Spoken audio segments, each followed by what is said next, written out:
Hello everyone, and welcome to Classic Gaming Today, where we take a look at the gaming experiences of the past through the eyes of the present.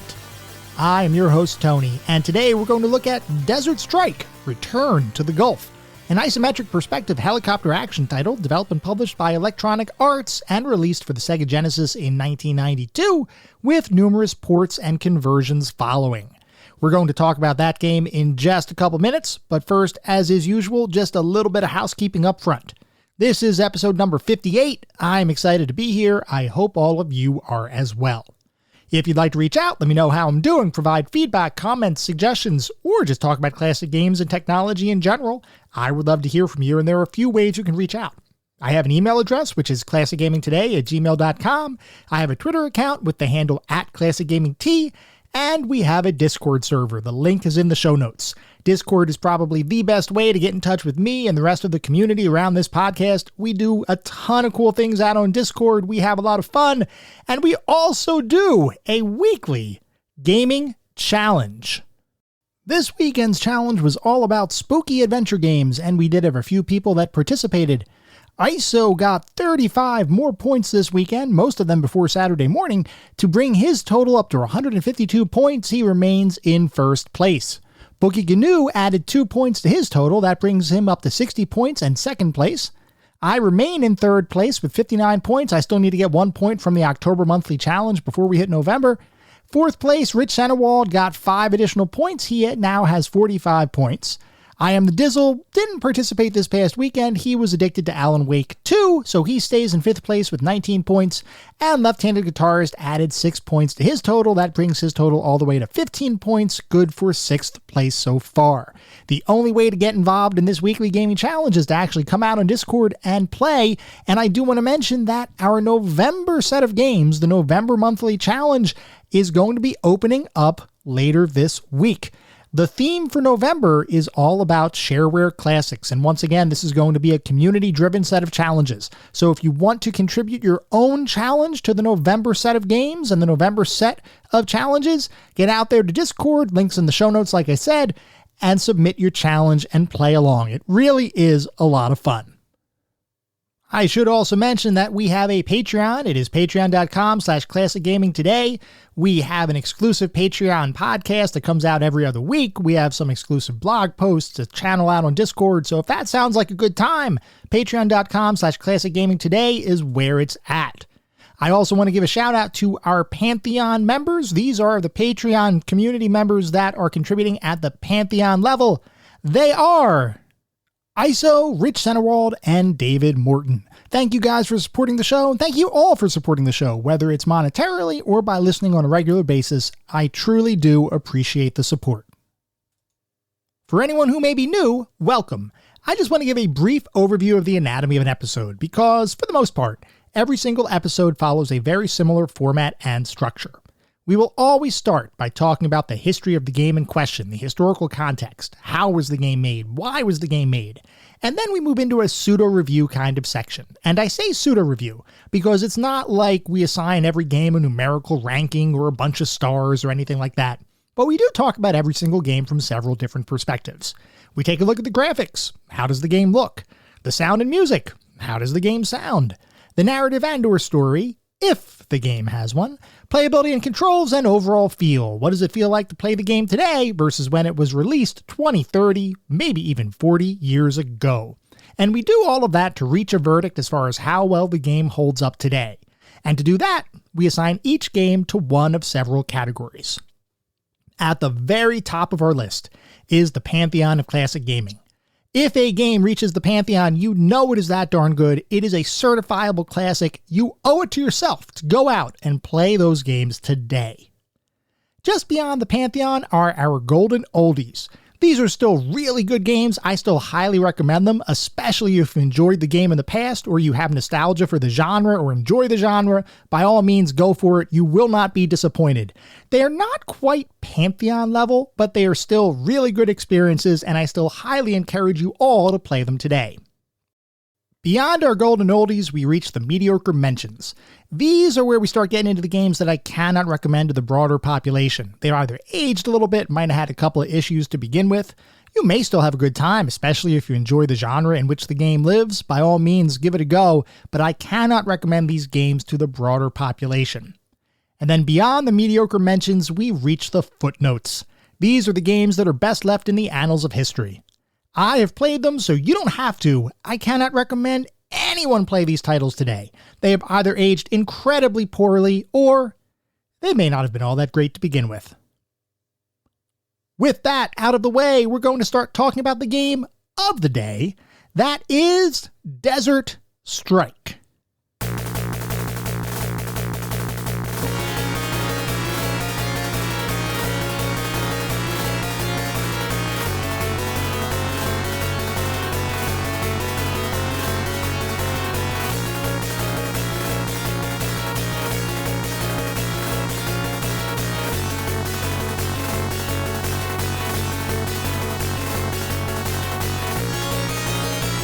Desert Strike: Return to the Gulf is an isometric perspective helicopter action title developed and published by Electronic Arts and released for the Sega Genesis in 1992, with a bunch of ports and conversions following that initial release.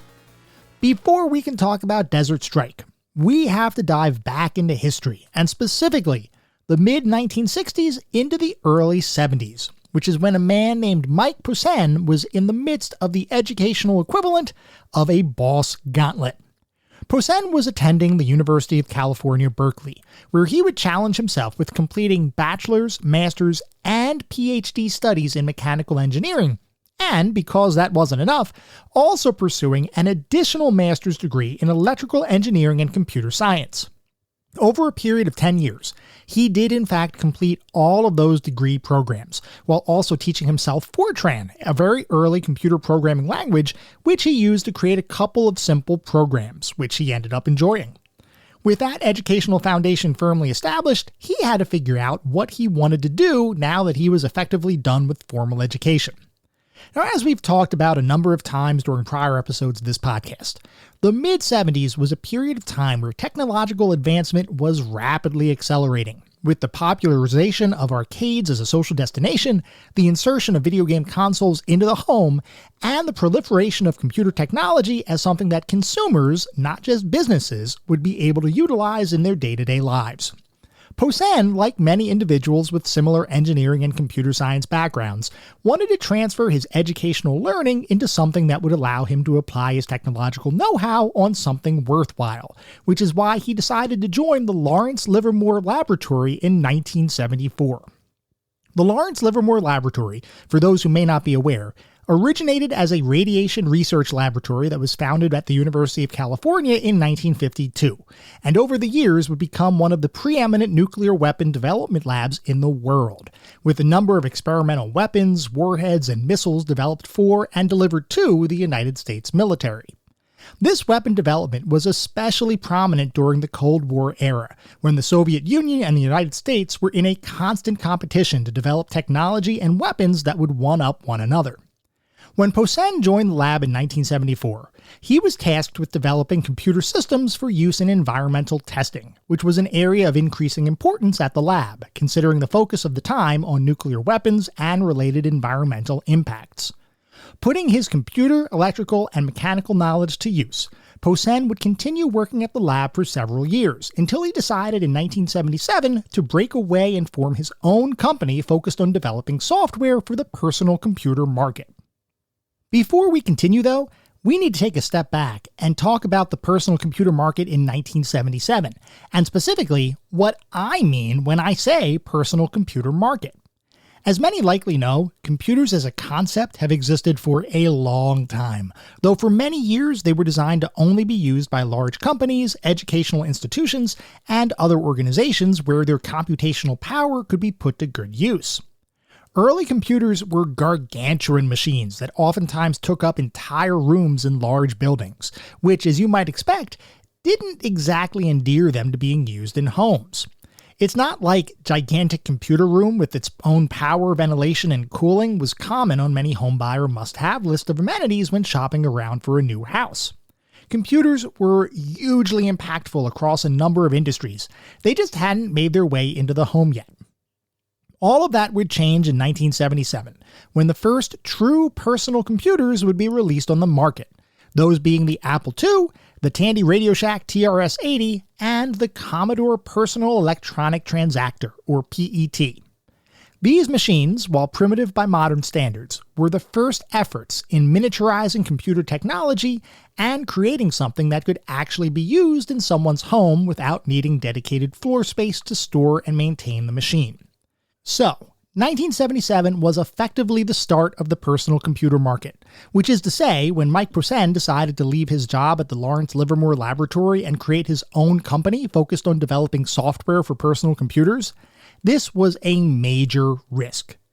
Sure, the potential was there, and Posehn had had some success in developing and selling software via magazine ads while he was still working at the lab, but there was really no guarantee that the personal computer market would take off. Posehn was in uncharted waters, and he knew he would need to do something special to turn his pursuit into a successful business.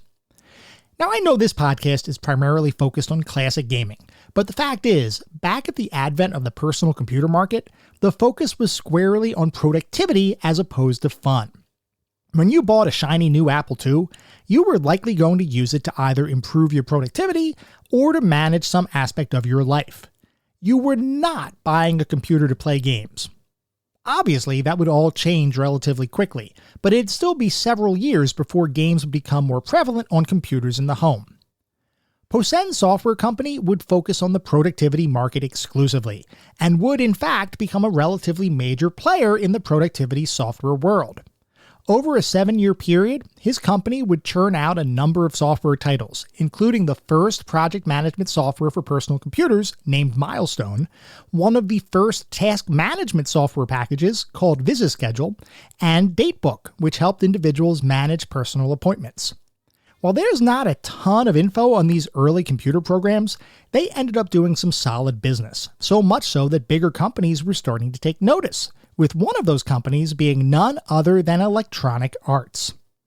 Nowadays, Electronic Arts is portrayed by many as a soulless corporate behemoth that cares more about bottom-line dollars than consumer interests, but back in the early 80s, Electronic Arts was actually a company focused on creating innovative games where creators and developers were celebrated. Its founder, Trip Hawkins, envisioned a company that would one day be the biggest, most advanced software development studio in the world, and to help him try to reach that goal, he began courting a number of different developers and companies, seeking out acquisitions where possible, while in other instances simply poaching quality employees from other established companies. In 1984, Electronic Arts was 2 years old, and while its focus had been squarely on the video and computer game market, it began to see some competitors strike out in other directions, some of which were hugely successful. Specifically, Trip Hawkins noticed how successful fellow publisher Broderbund was with the release of the computer productivity application The Print Shop, and he thought it might make sense for Electronic Arts to expand beyond games and enter the productivity market. Which is why, in 1984, Mike Posehn's company fell squarely in Electronic Arts' crosshairs, and EA would end up acquiring Posehn's company and releasing the first personal information management software entitled Get Organized shortly after the acquisition. While Get Organized was an innovative piece of software, especially for the time, it ultimately failed to garner any significant interest in the market, so Electronic Arts quickly reverted back to their games-only focus, while Mike Posehn went off to create a brand new company, Granite Bay Software, while still acting as an EA partner for developing new software. In yet another first, Posehn and Granite Bay Software would be asked to develop a product called Deluxe Video, which was marketed as the first desktop video editing software available for personal computers. Granite Bay Software would develop multiple versions of that software, with EA acting as the publisher, similar to how they published the incredibly popular image editing software Deluxe Paint, which was a program that basically became synonymous with computer graphics in the 80s and 90s. Seriously, if you ever look up some of the more technical aspects of the games created during this time frame, almost all of them used Deluxe Paint for their graphics needs. Posehn's work on Deluxe Video was meant to be a complementary package to Deluxe Paint, albeit for video editing as opposed to direct graphics creation and manipulation. And similar to Deluxe Paint, was primarily marketed for Amiga computer users. Posehn's company was generating moderate but not blockbuster sales for EA, especially in comparison to many of Electronic Arts' game publishing deals they had brokered. But despite those less than stellar sales, the leadership team at EA recognized that Posen himself was an insanely talented developer, as he had proven throughout his career up to that point. One day, Trip Hawkins, who like we had mentioned earlier was the founder of Electronic Arts, came to Posen with a request. He wanted Posen to try to apply his talents to creating a game, as opposed to limiting himself to just productivity software. Hawkins was a proponent of the work Granite-based software had been doing up to this point, but with EA's primary focus being the development and publishing of video and computer games, Hawkins was curious what someone like Posen would do if given the opportunity to break into the games industry. There was only one problem. For all of Posen's technical know-how and expertise, he was never really a gamer. So when Hawkins asked Posen to try to create a game, he didn't really know what kind of game or experience would be best to work on. Luckily for Posen though, Hawkins didn't come forward with a blank slate. He already had a concept in mind for a potential title. Hawkins, like many other gamers and software developers in the 1980s, had been a huge fan of a previously released helicopter rescue title called Choplifter, and he wanted to see if Posen would be able to create a title in a similar vein, albeit one with all of the modern amenities and features that had been introduced in the time following Choplifter's 1982 original release date. More specifically, Hawkins wanted the game to take advantage of the new console technology that was on the horizon, most prominently the 16-bit Sega Genesis console that was on the verge of being released. Hawkins believed that a modernized version of a game like Choplifter would appeal to a wide variety of gamers, and if Posen could take the fundamental gameplay and enhance it based on 16-bit technology, there was a strong chance that they would have a hit on their hands. Though at this point, we should probably take a step back and talk about Choplifter itself, since it was an incredibly influential game for the time in which it was released. Choplifter was developed by a man named Dan Gorlin over a period of 6 months, and would be released as a cinematic helicopter hostage rescue mission kind of experience. Originally conceived as a 3-dimensional helicopter simulation, Gorlin would end up making a number of changes before the title would be released to the public. For one, trying to create a 3-dimensional experience in 1982 was prohibitively difficult given the technology available at the time, so he instead decided to focus on a side-view perspective, similar to the classic arcade title Defender. Secondly, the act of actually piloting the helicopter in the game was just a bit too simulation-centric for the general game-playing population, so Gorlin spent time working with the game's eventual publisher, Broderbund, to refine the flight mechanics while at the same time adding in additional action-styled elements like enemy tanks and planes, as well as hostages to be rescued. The end result was a title that was critically acclaimed and commercially successful, so much so that a number of more graphically advanced remakes and sequels would be made for various gaming platforms in the years that would follow. Choplifter would also serve as inspiration for a number of future game developers, including Jordan Mechner, who actually considered Dan Gorlin to be one of his heroes, at least in the realm of computer game development. We talked about this a bit during our episode on Karateka, but Mechner looked at Choplifter as one of the first games that transcended being a simple arcade experience, and instead added in a degree of cinematic flair. When you played Choplifter, you weren't just trying to get a high score. You were attempting to rescue hostages, which added a sense of real-world weight to the gameplay. Gorlin himself tried to accentuate the fact that Choplifter was meant to be a more of a cinematic experience as opposed to a simple arcade title, even going so far as to eschew the traditional game over screen that accompanied nearly every video game up to that point. Instead, when a player completed his or her mission, success or failure, they were met with a screen that said, "The End." I know that sounds like a minor semantic shift, but it was enough to make people feel like the game had a much deeper story, so to speak, than other games of the time. Now, I do feel the need to mention that while Choplifter was certainly more cinematic than many games of the time, if you play it today, you'll very clearly see that it is still an arcade-styled simple title. Sure, you may not be competing for a high score per se, but you still have a certain number of hostages available for saving in your mission, and your goal, while not explicitly stated as such, is to rescue as many hostages as possible. The only longevity in the title is improving your own skill over time to increase your hostage rescue rate, and while that gameplay loop is strangely addicting, it is not necessarily a super deep experience by today's standards. It's not like you had a bunch of different missions with varying objectives to complete. You effectively have a single static map every single time you played the game, and 2 enemy types trying to prevent you from succeeding in your rescue mission. That is pretty much all there was to the game. I don't mean to suggest, though, that there's anything wrong with the game as designed, and the fact is, for the early 80s, Choplifter was revolutionary. I recently played it myself, and I can say from personal experience that the game is fun to mess around with, and if you feel so inclined to continue to improve your skills, you can get a pretty good amount of gameplay out of it. I'm simply suggesting that the depth of the experience is relative to the time period in which it was originally released.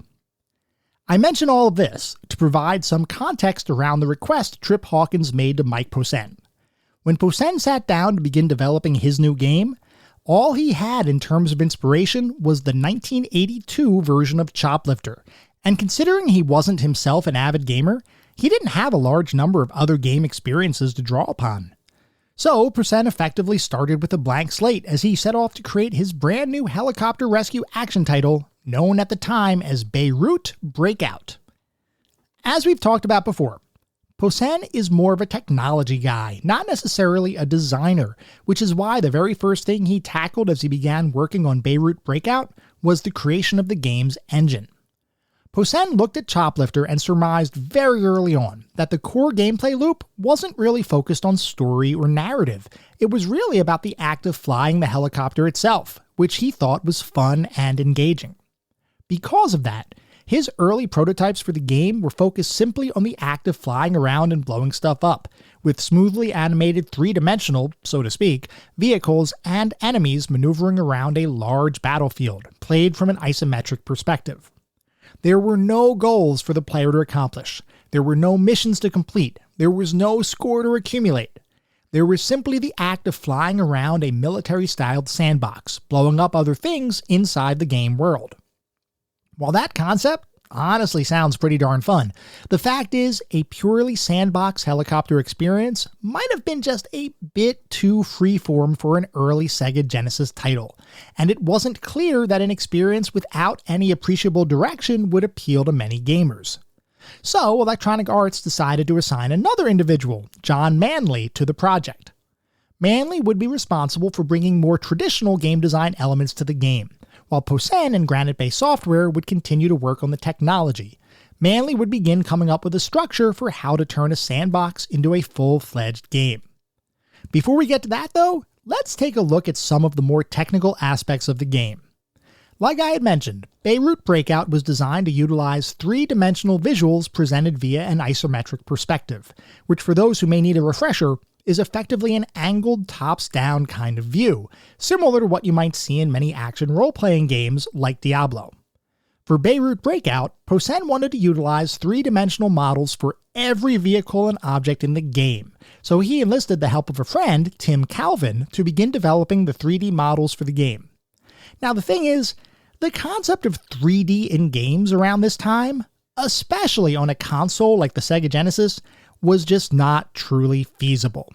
Meaning, the Sega Genesis and other consoles of the time just were not powerful enough to represent 3-dimensional models in their games. What consoles of the time could do, though, is display a number of sprites on the screen, since gaming systems had been doing that for years and they were pretty darn good at it. So, Posehn devised a clever graphics programming trick. Rather than implement an actual 3-dimensional world with real 3D objects in the game, he would instead take rendered 3D models that Tim Calvin created and generate a number of sprites of those models from different angles, combining those sprites into a representation of each object in the game. Because the game's engine was designed with an isometric perspective, There was an immediate sense of depth to the game world, even though the reality is that the graphics were simply designed to create the illusion of depth. And because each object in the game had sprites representing views from various angles, Posen was able to program vehicles and objects to rotate in the game world, with an appropriate visual perspective maintained regardless of the angle the object may have been facing. He simply swapped in the appropriate sprites depending on which way an object was facing. In this way, he was able to create the feeling of a three-dimensional world within the confines of a system that really only had two-dimensional graphics processing capabilities. However, that was not the only difficulty Posen faced in displaying graphics on the Sega Genesis.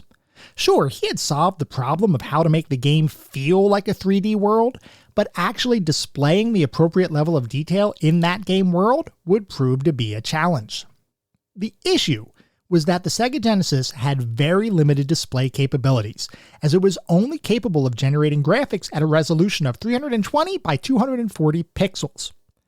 Any longtime gamers likely recognize that a resolution of 320 by 240 was pretty much a standard around the early 90s, and even many computer games would utilize similar resolutions for years to come. For Posen, though, who wasn't familiar with game development prior to working on this title, the resolution felt incredibly restrictive. So he had to come up with a way of optimizing the graphics so that players could see the appropriate amount of detail in the game's sprites, while still providing enough visibility of the game world to create the sense that you would be flying over a large battlefield. Getting the camera just right would take a significant amount of time, but eventually, Posen ended up creating his own camera subroutine that was designed to follow the player's helicopter with subtle rotation and momentum-driven physics. These physics were then refined and added to the helicopter's motion itself, resulting in an experience where the game's camera and helicopter moved smoothly as a player navigated a given scene. The interesting thing here is, Posen actively worked to avoid using real helicopter physics when designing the game, which sounds a little bit odd, but let me explain what I mean. Whenever someone sits down to begin creating an experience that has its basis in reality, there's usually a question of how realistic to make the experience. Many times, armchair developers might assume that making something as realistic as possible is the best approach, which for a game like Beirut Breakout would mean recreating the feel of actually piloting a helicopter. The issue is, real helicopter physics just don't feel like what most people assume real helicopter physics are. So if someone were to sit down to play a game based on simulated helicopter motion, it wouldn't feel all that good to play. So, Posen decided to create a physics engine that matched the perceived physics of helicopter flight, which he believed would be more enjoyable to players. This involved tweaking and refining the physics engine for both the camera and helicopter flight mechanics over several months, a significant amount of time to spend on a single aspect of the game, but something that he hoped would be worth it in the long run. So, the technical aspects of the game were coming together, but we have yet to talk about the more game design aspects of the title, which John Manley had been working on while Posen and his team were focused on the engine, graphics, and control mechanics. Manley envisioned a game where the player would be able to progress through a series of missions, each of which would contain subtasks that would provide the player with a degree of structure to the overall act of playing the game.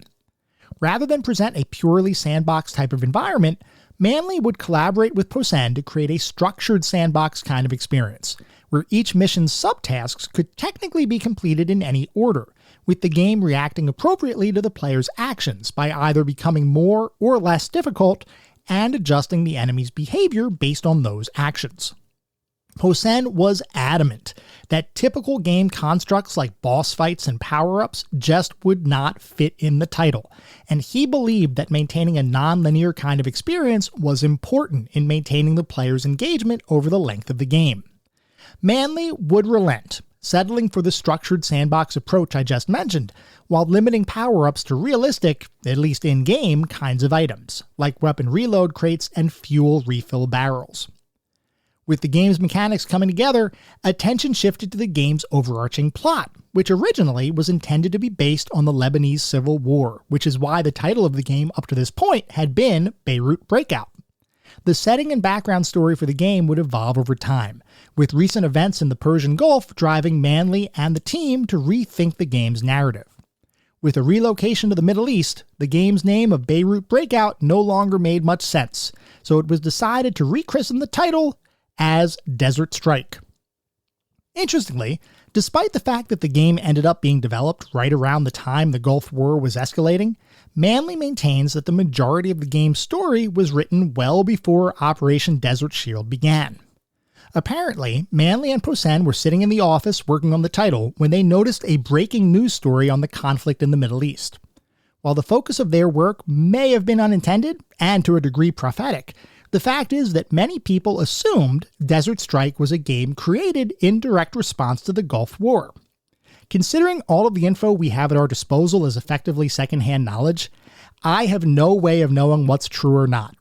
What I can say, though, is that the timing of the real-world Middle Eastern conflict made the development and release of Desert Strike feel as though it were linked to those wartime current events. It may not have been, but as many people say, perception can sometimes become reality. Regardless, Desert Strike would eventually release on the Sega Genesis in 1992, at which point it was met with universal critical and commercial success. Many critics praised the game's gameplay, graphics, and flight mechanics, with several publications claiming it was one of, if not the, best shooter available on Sega's relatively young 16-bit console. There were some critics who claimed the game was made in bad taste, once again owing to that perception of being tied to the Gulf War. But even those critics couldn't deny that the game was well designed with an interesting and engaging gameplay loop. Over time, Desert Strike would continue to garner the praise of gamers and critics alike, and in fact, it was so successful that it would, shortly after its release, become the highest-selling Electronic Arts title of all time. Of course, that record doesn't still stand, but it's a testament to the popularity and quality of the game that it was able to ascend to that position. A number of ports to various other home consoles and computer platforms would follow, and the game would result in several pseudo-sequels being developed over the following years, all affectionately known as the Strike series of games. Beyond Desert Strike, additional titles included Jungle Strike, Urban Strike, Soviet Strike, and Nuclear Strike, all of which went on to evolve the base helicopter gameplay originally introduced in Desert Strike. While Mike Posen would only be involved tangentially in the releases that followed his original creation, his influence was certainly felt throughout every single one of those titles. Posen and his company, Granite Bay Software, would remain active in the software development industry through 2022, though he would never return to create another game after Desert Strike. Most recently, Posen was responsible for creating a number of time-lapse photography plugins for popular graphics programs like the Adobe Creative Suite of applications.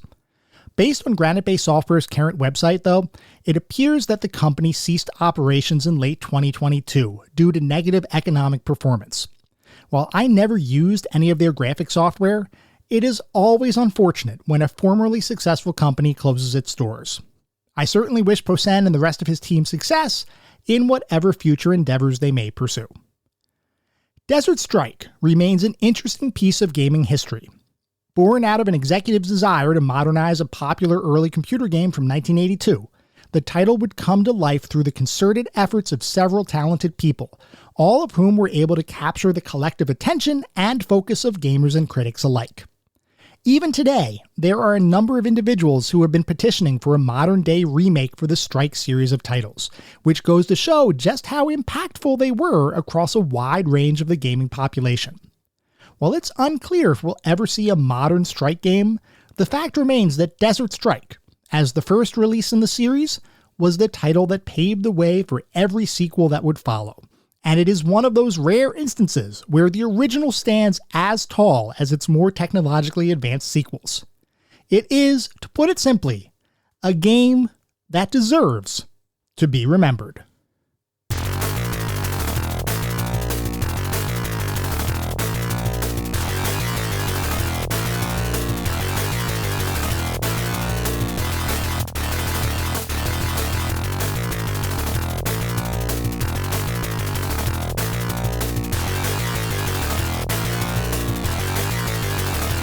We are now going to shift to start talking about what it feels like to play Desert Strike today versus when it was released over 30 years ago.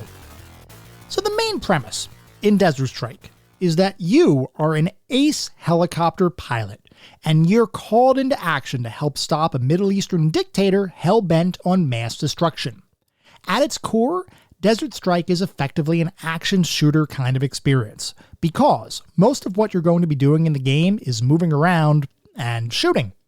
However, to distill its description down to simply shooter doesn't adequately describe all of the different nuances that make the game a unique experience. The game is designed to allow players to progress through 4 distinct missions, each of which has a number of subtasks within them that need to be completed in order to move on to the next mission in the game. Some people might hear that the game only consists of 4 missions and assume that this would be a short, lightweight experience. But that would actually be entirely false.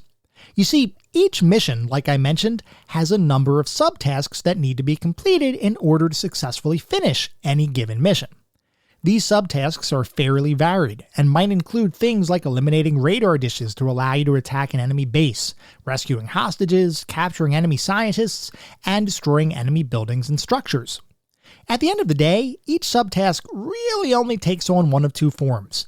Either you're rescuing or capturing someone, which utilizes the same helicopter winch mechanic, or you're shooting and blowing something up. That might sound like it'd get dull after a while, but the fact is that even though the mechanics behind each subtask aren't all that varied, the reasoning and situation behind each subtask makes each action feel unique. Sure, blowing up a bunch of radar dishes is mechanically and effectively the same thing as blowing up a bunch of enemy bunkers, but the combination of the game's included mission briefings, coupled with the graphics and environmental diversity, makes it all feel distinct. Speaking of blowing up a bunch of stuff, you have 3 distinct weapons at your disposal, each of which has limited ammunition. Your loadout includes a standard mounted machine gun, which you get a ton of ammunition for, a more powerful and limited quantity Hydra rocket, and then finally an ultra-powerful and very limited quantity Hellfire missile. Each of these ammunition types are useful in different situations, and as you play the game, you'll start to find certain obstacles and enemies that are best dispatched with one weapon over another. Plus, considering that your overall ammunition is limited in supply, the game almost takes on a little bit of a puzzle flavor as you try to figure out how to complete all of the mission subtasks you've been asked to complete without running out of ammunition when you might most need it. Do you decide to destroy an enemy vehicle in one hit with a Hellfire missile, or do you pepper it with 3 Hydra rockets instead? Maybe that Hellfire would be better used on an enemy base. Or maybe, if you clear out all of the enemies around the base, you can simply pepper the building with a hail of machine gun fire, which will take a long time to take down, but will also help to conserve your more powerful weapons. The decision is ultimately up to you, the player, and I thought the added strategy in choosing which weapons to use when was a nice addition to the game. Luckily, you do have the ability to acquire additional ammunition as you play the game, as there are different spots across each map where ammo crates will spawn, allowing you to pick them up. The act of picking up ammunition, as well as picking up anything else in the game world like hostages or other items, is done using a traditional helicopter winch kind of system. What's interesting here, though, is that your ability to winch, as well as your general ability to shoot and maneuver your helicopter, is driven partly by your choice of co-pilot. When you begin the game, you get to choose from one of several co-pilots, each of whom have their own skill rankings that will either help or hinder your ability to play various aspects of the game. If you value a fast winch, choose the co-pilot with the higher skill in that category, though that might mean that your shots are less accurate. This is another added layer of strategy that is another addition that I thought was a nice touch, though from my perspective, I don't think your co-pilot is really going to make or break your playthrough. It's more of a stylistic thing, so I would just pick someone you think will complement your playstyle and have at it. As you play the game, not only will you have to manage your ammo, but you'll also have to deal with a constantly depleting fuel supply, as well as armor that will dwindle as you get attacked by a variety of enemy firepower. Scattered across each game world, similar to ammo crates, are fuel barrels and armor packs, each of which will replenish your fuel and armor supplies respectively. There are also a couple of other items that you can winch up from your helicopter, such as extra lives, which, by the way, can be incredibly useful, and a winch power-up that makes your winch super fast. So, you're managing all of these different resources between your ammo, armor, and fuel, and as you're managing those resources, you also have to, play the game, which involves maneuvering your helicopter around a fairly large isometric battlefield and taking on a variety of enemy forces, including on-foot troops, rocket launcher enemies, assault vehicles, tanks, enemy helicopters, and incredibly powerful missile launchers. Each enemy weapon deals different amounts of damage to your helicopter, with some, like enemy foot soldiers, basically nicking your paint job, while other weapons, like the missile launchers attached to certain vehicles, absolutely wrecking you. Here's the interesting thing about enemy damage, though. You can, in certain instances, either make the game easier or harder for yourself, depending on how you intend to play the game. A few minutes ago, I mentioned the general structure of missions in the game, where in any single mission, you have a number of subtasks that you have to complete in order to ultimately progress further in the game. These subtasks, unlike many games, are actually able to be completed in any order, so I kind of fibbed a little bit. You can complete them in any order, and that does provide some degree of player freedom.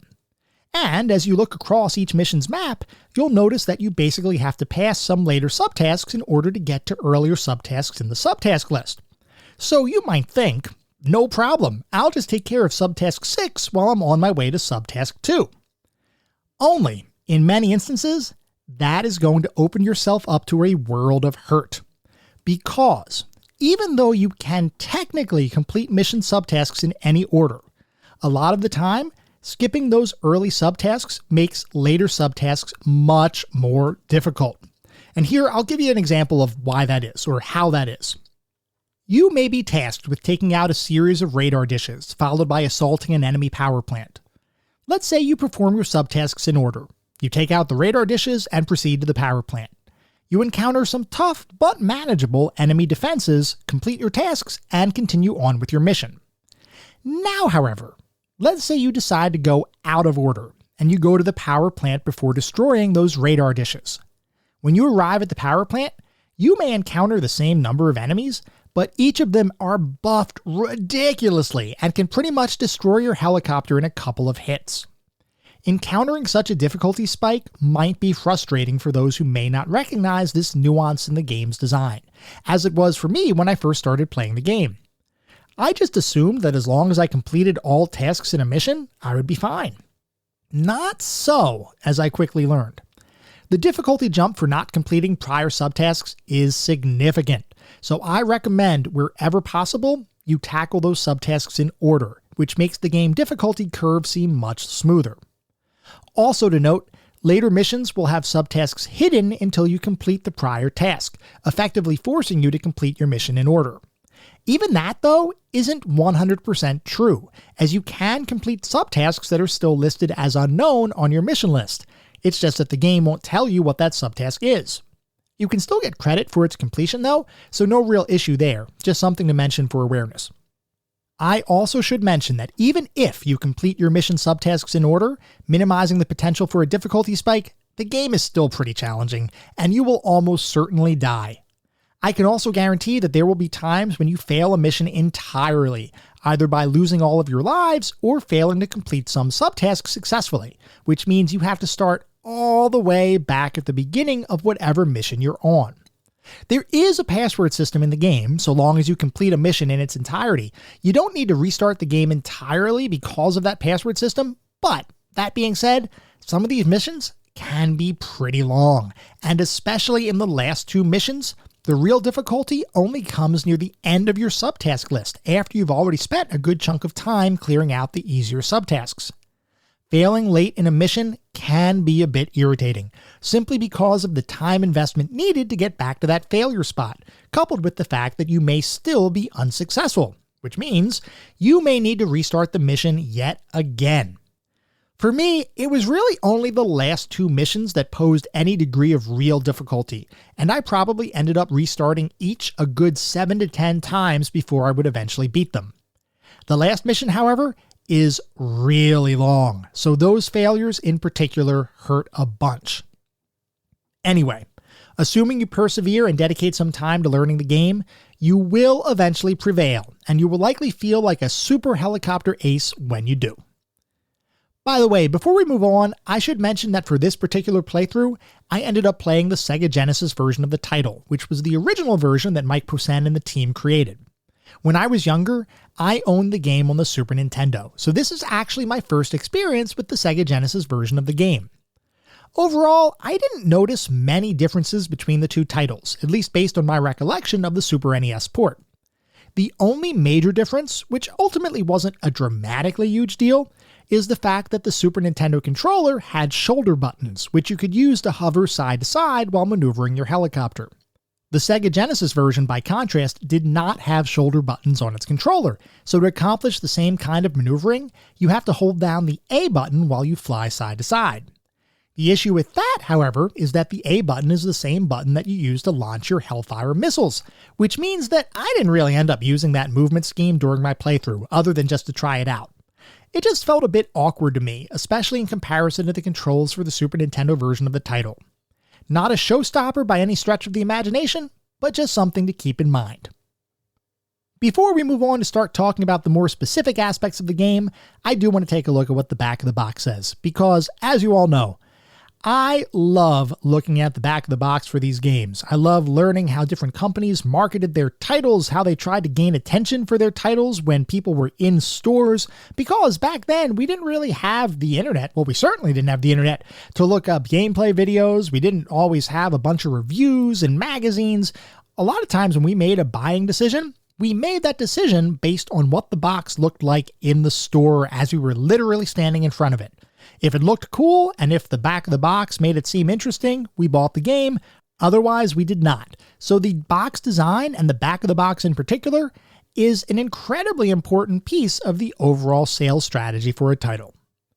Anyway, for Desert Strike on the Sega Genesis, the back of the box says, "The Scuds are back. With a fiery blast from your Hellfire missiles, you must annihilate a ruthless tyrant's military arsenal.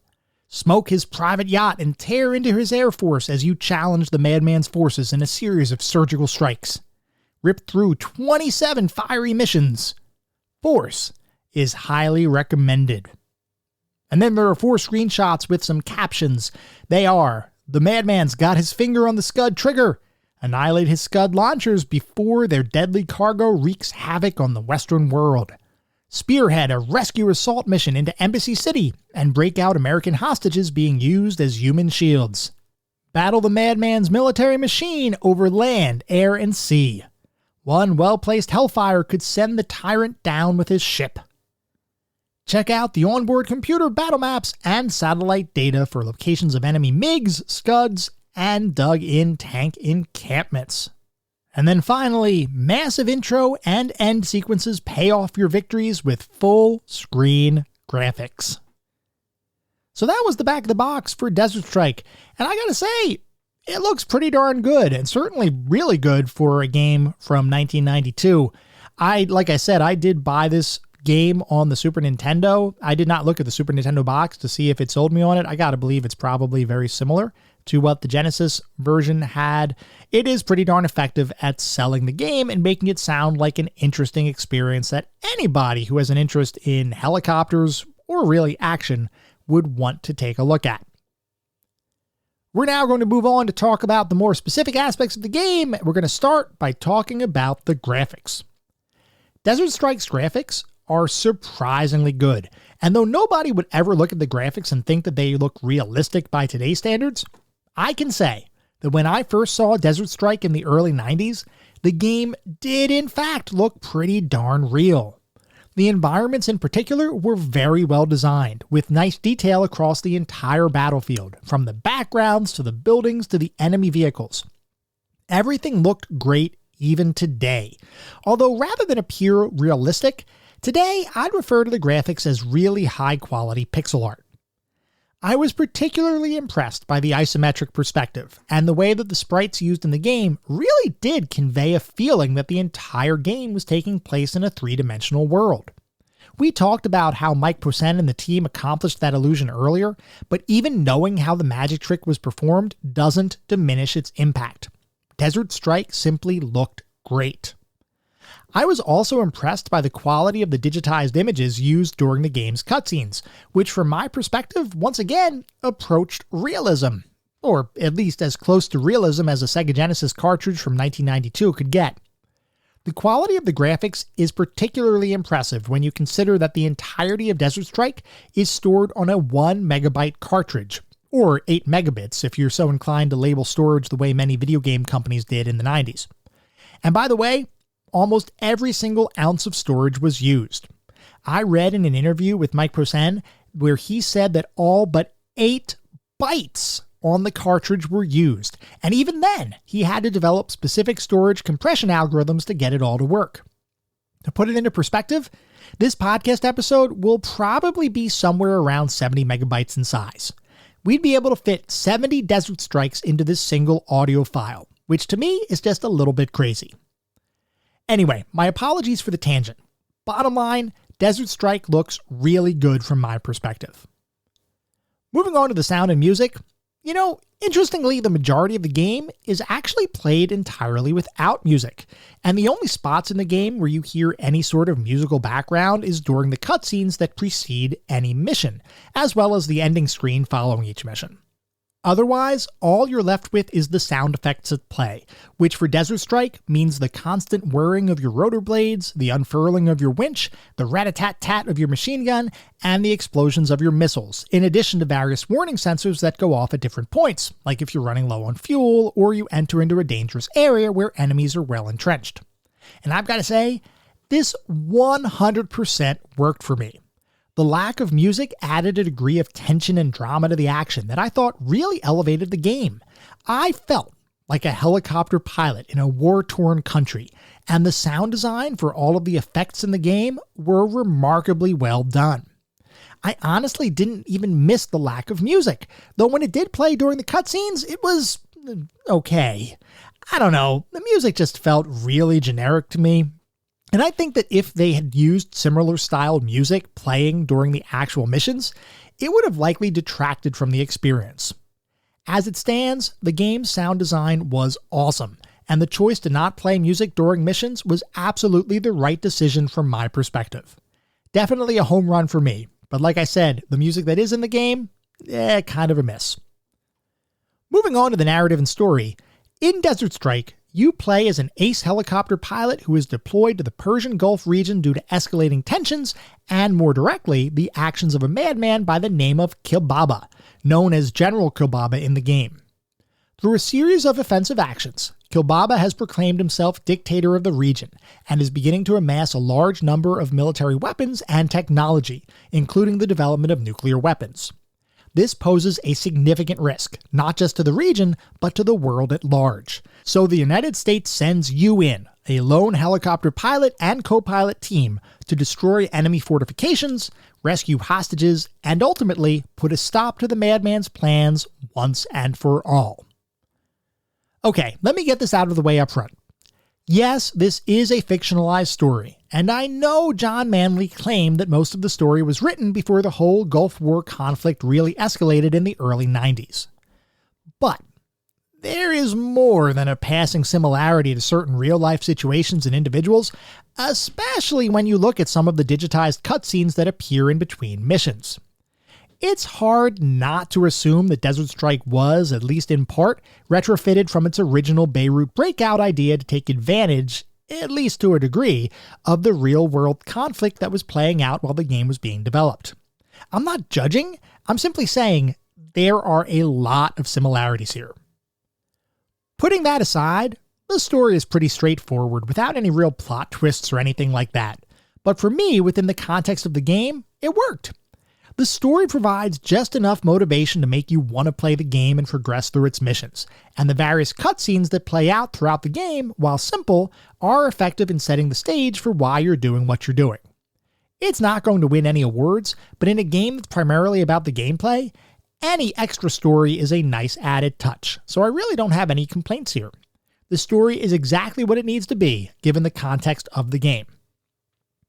Moving on to the playability and controls, we talked a little bit about the control scheme already, but effectively, you move your helicopter using your directional pad with the A, B, and C buttons each representing a different weapon type at your disposal.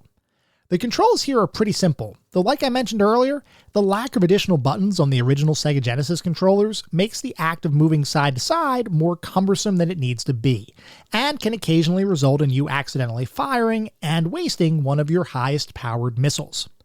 I was able to get through the game without using this particular mechanic much, if at all, mainly because I felt like I was at a disadvantage when I tried to use it. Though I did feel like there were certain sections where it would have been absolutely helpful to maneuver side to side while continuing on your current flight path. The Super Nintendo version allows for this kind of maneuvering much easier with its controller shoulder buttons, and I've read some people who say that to truly master the game, you need to get used to this kind of movement. I don't deny that claim, but I can also say it's not entirely needed to actually beat the game. Other than that one foible with the Genesis control scheme, the game controls great, with the act of firing your weapons feeling satisfying. The star of the show from my perspective though, is maneuvering your helicopter around the battlefield, which I have to say simply feels awesome. There is a slight learning curve as you get used to the momentum-based physics, the best way to turn and adjust your flight path, and how best to sneak up on and occasionally avoid enemies before they can target you. But once you get that down, you will feel like you just graduated from the helicopter equivalent of Top Gun school. There were many moments where I would zoom across the desert, swooping in to pick up a hostage as enemies began to surround me. As my ladder descended, I spun my helicopter around to face the enemy vehicle and began to fire a volley of missiles, hitting and destroying them in the process. As soon as the hostage I was rescuing grabbed the ladder, I'd take off in the direction of the destroyed vehicle, my path now cleared, accelerating away from the converging enemy forces and, luckily, surviving to fight another day. And I gotta say that this kind of situation that marries a bit of strategy with gameplay mechanics happens a good portion of your playtime with the game, and for me, it simply felt amazing. I should also probably mention a couple of additional mechanics that we didn't cover earlier since they do impact how it feels to play the game. Like I mentioned before, your helicopter has armor that over time will be depleted by enemy fire. You can replenish that armor in one of two ways. Either find an armor pack, which is somewhat rare, or pick up and return hostages to a nearby extraction zone. For every hostage you save, you receive a small replenishment to your armor, which is helpful. You can only carry a certain number of hostages on your helicopter at any point in time though, so when to return your rescued hostages to the extraction zone versus saving them for later in the mission when you might have some damage that you need to recover is something that you'll need to balance. The other mechanic that I should mention is the sheer destructibility of the environment. In short, if you see a building or vehicle or pretty much anything human-made, there's a good chance you can destroy it. Sometimes that means destroying a building in its entirety if, for example, it's a small single-story structure, but other times it means putting a sizable hole in the structure, effectively making it unusable. The interesting thing here is that many of the smaller buildings you can destroy might be hiding some sort of beneficial item, like fuel barrels or ammo crates, so it behooves you to destroy as much as you can while you play the game. But you can't go totally wild here, as you do need to balance your current resources to make sure you don't waste ammo and fuel on buildings that ultimately have nothing. For what it's worth, every fuel barrel, ammo crate, and other item that you can pick up shows on your map, which you can access while playing the game to figure out where certain targets are. But those items only appear if you've already uncovered them. While there are a good portion of these kinds of items available in the open world whenever you start a mission, there's also a large number that are hidden and will therefore not appear on your map until after you blow up the building that might be concealing those items. You have to be careful though, because each of these items can also be destroyed by an inadvertent missile blast, which can sometimes be the difference between losing a life and saving the day. And I do have to say, the later missions make it fairly challenging to manage your resources effectively, so it really does behoove you to seek out hidden caches of items whenever possible. As you might be noticing, there are a ton of different intersecting and interesting gameplay mechanics at play in the game, and they all come together to create an experience that remains easy to pick up and play even today. Beating the game, and even in some instances simply progressing through missions, will take some practice, but it shouldn't take long for anyone to pick up the gist of the overall gameplay loop. It's definitely more accessible than many games from the early 90s, and I thought everything worked really well. So overall, how did Desert Strike feel to play? Honestly, it simply felt amazing to play, and even after beating the game, I was left wanting more. The flight mechanics are addicting, and I'd argue probably the best part of the game, while the weapons and combat all felt satisfying to use. There are a couple of rough edges, like enemies with impossibly good aim, or certain situations where you are really outgunned that may require more of a stealth approach, which in this game really only means inching your position forward until you can see the beginning of an enemy vehicle without them seeing you, which can be a bit of an immersion breaker. But I can't really fault the game here, as there are even modern titles today that don't do enemy player detection all that well. For what it's worth, Desert Strike is as good in many regards as more modern titles with a similar gameplay structure. It's simpler, sure, but it's definitely high quality. Overall, I don't have much to complain about. This was one fun and well-designed experience. So what is our verdict? Where does Desert Strike sit in the overall video and computer game historical spectrum? Well, going into this episode, I was kinda assuming Desert Strike would be right in that golden oldie sweet spot, because I remembered playing the game when I was younger, and I thought I had a pretty good recollection of what I'd be getting into when I sat down to play the game. And I will say, most of my recollection was pretty spot on. That being said, I actually think Desert Strike is better than I remember it, which I can only assume is a result of me never playing the game enough as a kid to get really proficient at it. Playing through it recently, I did in fact spend a good amount of time playing it, and I can affirmatively say that Desert Strike is a high-quality, engaging, and incredibly fun experience, and it is a game that I think everyone should spend some time playing. I honestly enjoyed it more than I thought I would given my prior experience with the title, and every moment I spent playing it was time well spent, even with some of the occasional frustration that would result by having to restart a mission after getting oh so close to beating it.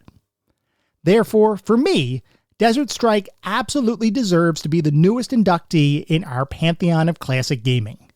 It is honestly a really good game, and I encourage everyone out there to give it a try. I also 100% agree with those individuals who continue to push for a remake, or perhaps just a new release in the Strike line of games. Consider me a convert. This is something I absolutely want more of, and I can only imagine how awesome a modern remake of the game would be, assuming a quality studio had a chance to work on it. Whether we eventually get a remake or not, the fact is, Desert Strike in its original incarnation remains an amazing experience, and as such, deserves its spot in our Pantheon of Classic Gaming.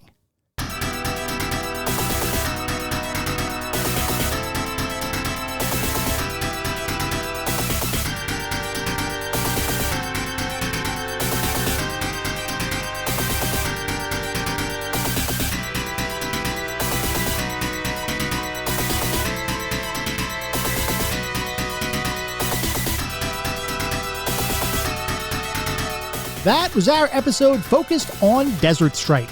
I hope you all enjoyed listening to it as much as I enjoyed creating it. If you'd like to reach out, let me know how I'm doing, provide feedback, comments, suggestions, or just talk about classic games and technology in general. I would love to hear from you, and there are a few ways you could reach out. I have an email address, which is classicgamingtoday@gmail.com. I have a Twitter account with the handle @classicgamingt, and I have a Discord server. The link is in the show notes. Discord is probably the best way to get in touch with me and the rest of the community around this podcast.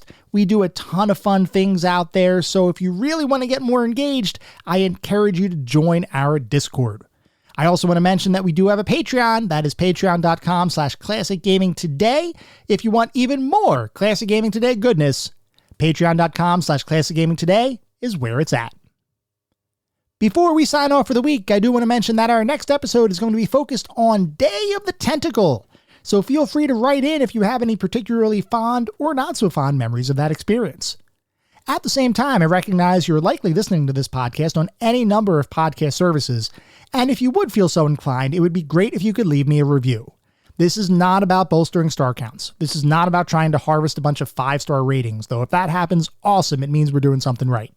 No, what it's really all about is getting the feedback necessary to make sure that I can make this the best possible podcast it can be. The only way to do that is to get feedback from all of the listeners out there to make sure that this is hitting the mark for what you want to listen to. We get new listeners every single day, which is awesome. I want to continue to focus to make sure that I am making this the best podcast that I possibly can. We'll be back in around a week with our next episode focused on Day of the Tentacle. Until then, remember, sometimes the games of the past are just as good, if not better, than the games of today. Goodbye, everyone.